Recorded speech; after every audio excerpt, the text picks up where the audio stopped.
From the Parthenon of Iktinos and Callicrates to Sir Christopher Wren's St. Paul's Cathedral, great works of architecture have ensured their designers a place in history.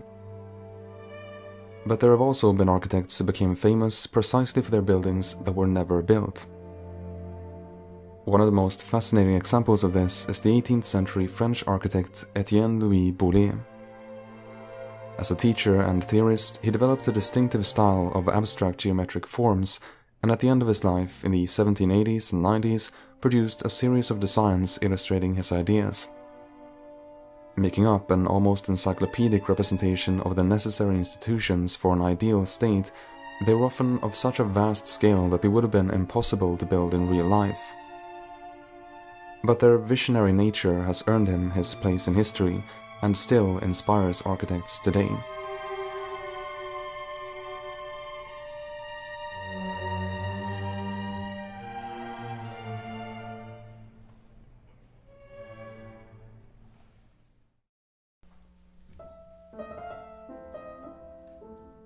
Boullée was a reluctant architect. Born in Paris in 1728, he originally dreamt of becoming a painter, but at his father's insistence turned to the more practical profession of architecture. Having finished his studies under Jacques-François Blondel in 1746, he went on to have a successful career as a designer of country and city houses in and around Paris, although only one of these, the Hôtel Alexandre, still exists. It was rather as a theorist and a teacher that he achieved lasting influence. He was a member of the Royal Academy of Architecture and worked as a professor for over 50 years of his life, influencing many great architects of his day. In this position, he could explore his art freely, drawing up designs that were unrestrained by budgets or by the wishes of clients, who in his opinion rarely understood the genius of architects and had led the profession to lag behind other arts in its development. Through his beautifully rendered imaginary projects, Boullée could return to his love for painting and explore ideas about architecture. His goal was to create buildings that would instinctively make us feel in a way that corresponded to their nature or purpose, and that would shape moral values in the public. To this end, he sought to discover the properties of volumes and their precise emotional effects on humans. This allowed him to go beyond merely copying the ancients and create new building types that sometimes had little or no precedent in the past. At the very end of his career, Boullée wrote down his theories in a book called Essay on the Art of Architecture, in which he also explained his various designs, beginning with a project for a basilica.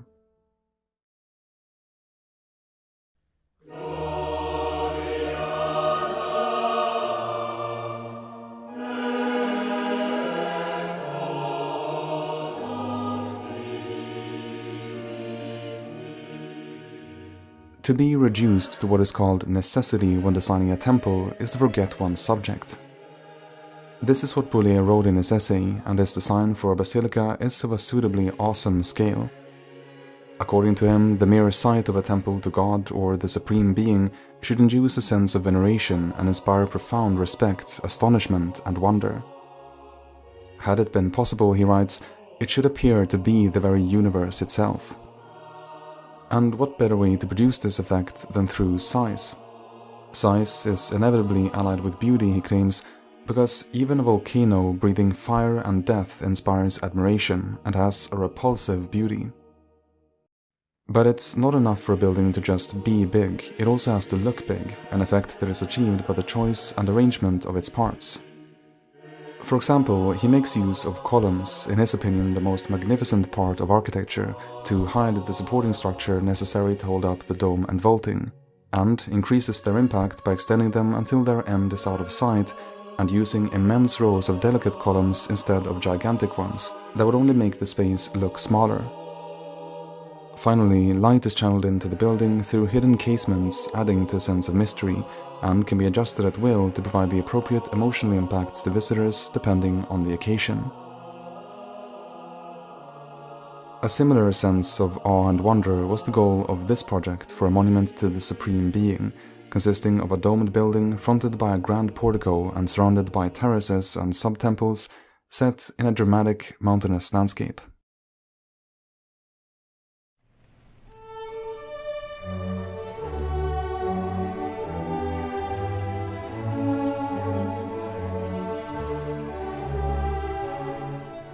The theatre is one of Boulée's more modest designs and one that he actually hoped to get built on the Place du Carrousel in central Paris. This site, he argued, would provide for easy access both by river and through adjacent streets, and the courtyards of the nearby Tuileries Palace could be used as parking space for carriages. It was supposed to be a freestanding building and designed as a monument to pleasure. He found an appropriate form to express this in the sphere, which he considered to be the most pleasing of all shapes, and surrounded it with Corinthian columns, the most elegant of the classical orders. On the inside we find a semicircular auditorium with spherical vaulting above it to provide good acoustics.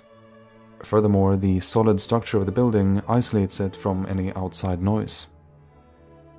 Great attention has also been given to avoiding the risk of fires breaking out, something that was all too common in early theatres. The building is almost entirely made of stone and brick, with only the floor and scenery consisting of flammable material. But even if these were to catch on fire, a reservoir of water has been placed beneath them into which the burning planks would fall and be extinguished. The architect also provided an ample number of escape routes so that practically everyone could evacuate the building at once.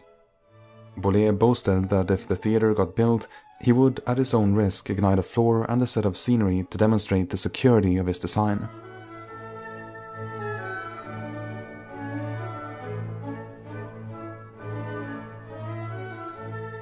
The outside decoration of a palace must be rich, noble, elegant, and above all, majestic. To achieve this in his Palace for the Sovereign, Boullée once again turned to an enormous scale.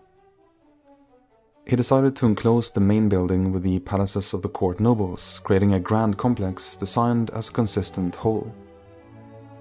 He believed that the key to beauty in architecture was a balance between regularity, symmetry, and variety, and tried to accomplish this by using the site of the building to his advantage.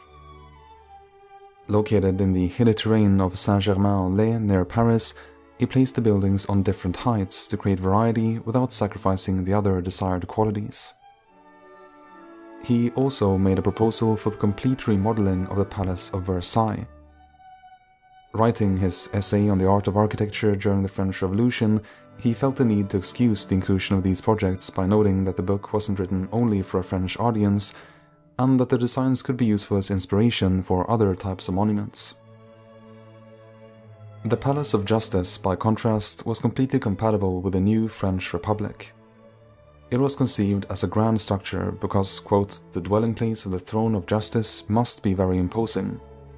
But to clearly distinguish it from other palaces and show its function, Boullée turned to architectural poetry, or what later became known as architecture parlante, speaking architecture. The palace was laid out as a courthouse placed on top of a prison, turning it into one enormous metaphor for crime overwhelmed by the weight of justice. In his national palace, Boullée instead expressed its function by using the walls to proclaim France's constitutional laws in plain writing. At their base, he placed 2 rows of figures representing the provinces of the country. An attic on top of the building was decorated with a bas-relief showing national festivals, and crowning the entire palace is a statue representing freedom. The municipal palace would be used by district magistrates, but was also intended as a communal house, a place where the public could have their voices heard. An austere facade is meant to symbolize the, quote, virile character suitable to republicans, and entrances have been placed all along it, facilitating the entry and exit of large numbers of people. Guard posts placed at the 4 angles of the building's foundations are meant to proclaim metaphorically that the forces of public order are the basis of society.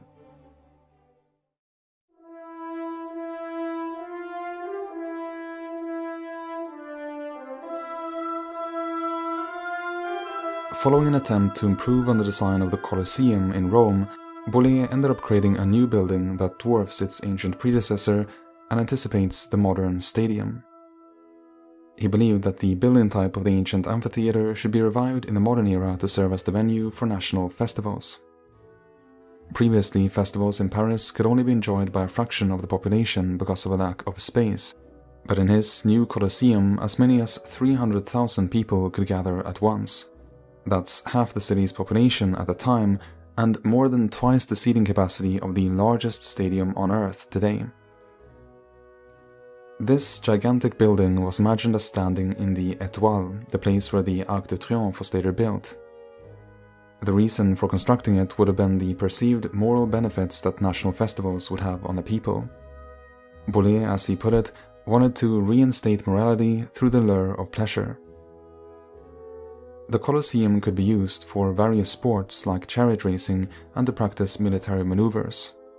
It was also thought of as a place where paintings and models of building projects could be presented to the public, and where prizes could be awarded to different academies or to the hard-working farmer, recognizing in the midst of public acclaim his toil and virtue.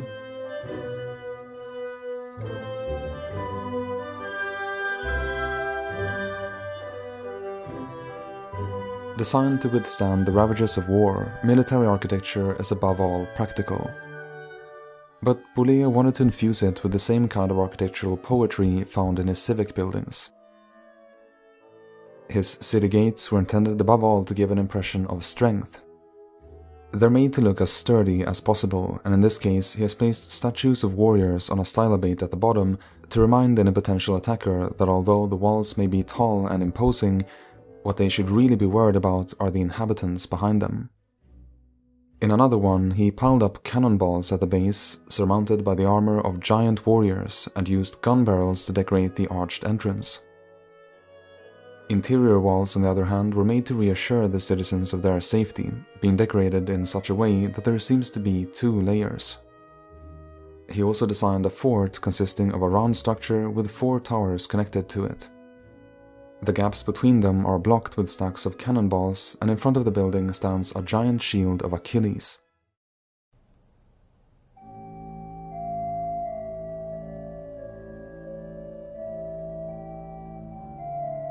Of all the imaginary buildings that Boullée designed, the most common type was perhaps not surprisingly the one with the least practical requirements, and that had the most to do with poetry: the funerary monument. Built to perpetuate the memory of the dead, these structures had to survive through the ages, and a good precedent to look back to was of course the pyramids of ancient Egypt, resembling mountains both in their form and durability. But not content to merely copy the old, he also added some new inventions to the genre. First of these was to use heavy forms and make them appear to be partially buried. When we imagine the complete shape in our minds, we can feel its weight on our shoulders and also get a sense of the dark ground below. In this way, he conveyed death through an emotional response to form. Some of his designs contribute to the debate in the closing decades of the 18th century over the creation of public cemeteries on the outskirts of towns, both as a hygienic measure to close overcrowded parish churchyards and to create moralizing landscapes where monuments could recall exemplary public figures and the sentiments of remembering the dead could be cultivated. Here, he has placed a funerary monument to a great general at the center of a vast complex, surrounded by walls into which are built chapels and carnal houses where the bones of the dead could be stored. A pyramidal-shaped gate leads you into the grounds, and inside the main monument is a large spherical room. His second invention was what he called the architecture of shadows. Walking through a moonlit forest one night, he recalls how he was struck by the strong sense of melancholy produced in him by the shadows of the trees, something that he decided to try to recreate in architecture. The result was a somber monument made up of a flat, unadorned surface, its only decoration consisting of a play of shadows. These ideas about funerary monuments would be combined to create the most famous of all of his buildings.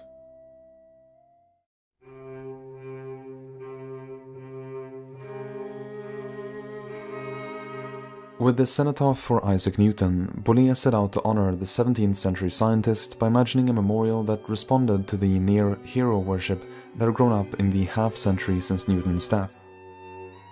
His reverence for the scientist can be seen in the description of the project, writing, quote, "Sublime mind, prodigious and profound genius, O Newton, with the range of your intelligence and the sublime nature of your genius, you have defined the shape of the earth. I have conceived the idea of enveloping you in your discovery."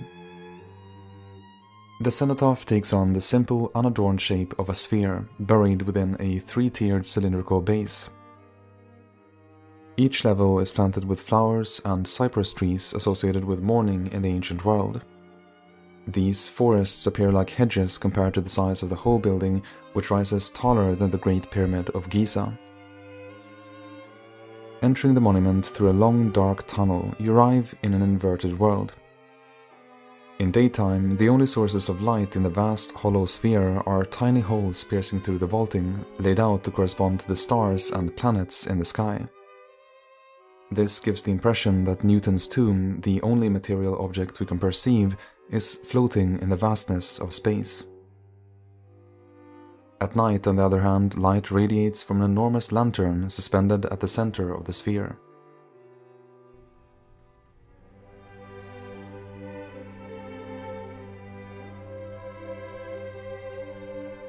Another of his most famous projects was his planned expansion of the Royal Library.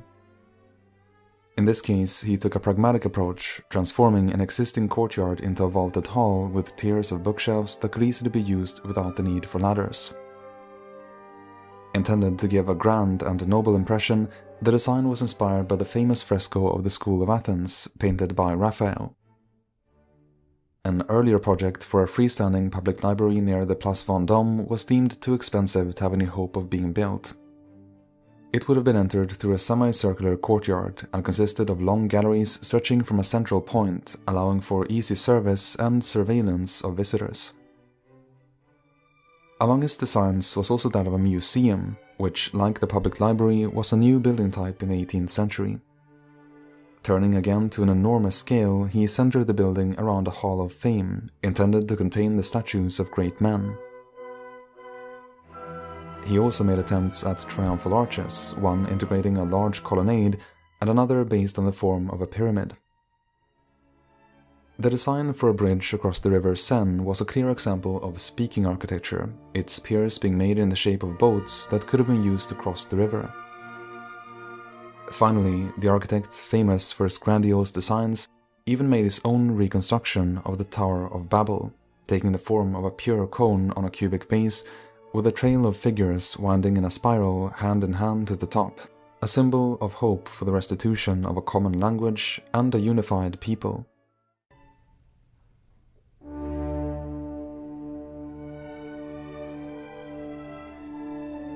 When Étienne-Louis Boullée died in 1799, he still hadn't published his essay on the art of architecture. His passing went almost unnoticed, and to the extent that he was remembered, it was as a teacher, supporting his students like a father, wrote one biographer. His drawings remained largely unremarked on by scholars for nearly a century and a half, before being rediscovered in the 1900s. Boullée's work began to attract the attention of art historians in the 20s, and the essay was finally published and translated into English in 1953. In his desire to create a unique, original architecture appropriate to an ideal new social order, Boullée anticipated similar concerns in the 20th century, and his works inspired generations of architects of the post-war period. Today, he is recognized as one of the most visionary architects of the 18th century.